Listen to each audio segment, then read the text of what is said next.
તો આપણે શેરડી આજે ભરવી ચાલુ થઈ ગઈ છે.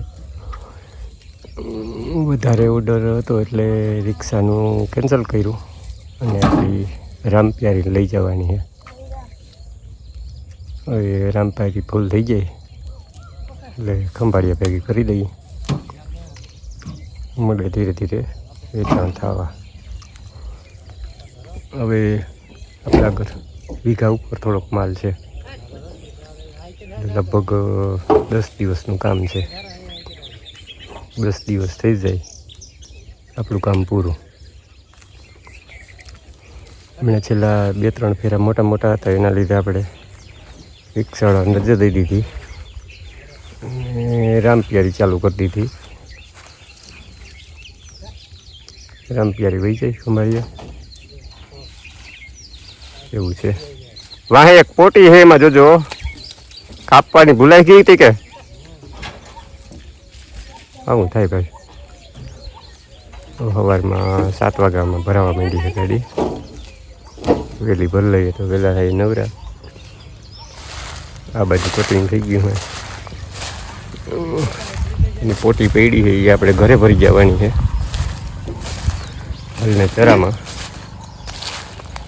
બાકી માલ સારો જ નીકળે, દેખાડું તમને.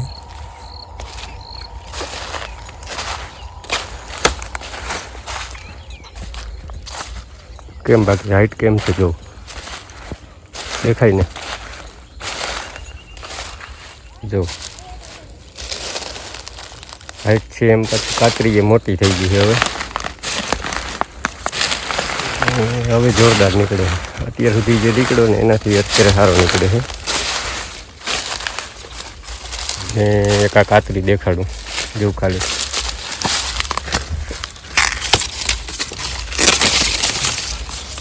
જોઈ લેવાની કાતરી જોઈ લ્યો અને એનો કલર જોઉં તમે ખાલી.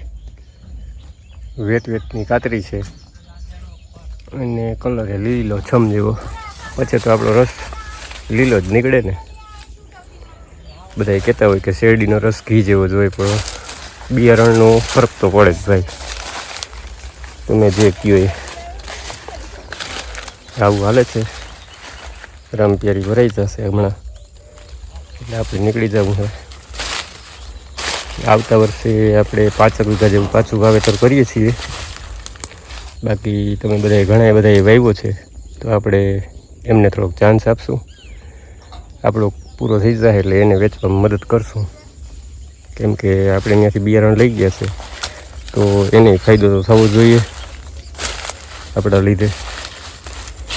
આપણા વિડીયો હાલે જ છે એટલે એના લીધે જે વેચાય બિયારણમાં જાય છે એમાં એ લોકોને આપણે મદદ કરશું. બાકી શું કહેવું છે તમારું? જો આજનું એટલું કટિંગ થયું હોય આવું હાલે છે. 4 જણા મંડાઈ રહ્યા ભરવામાં, ઝડપ થવી જોઈએ. ભલે હાલો તો આવજો.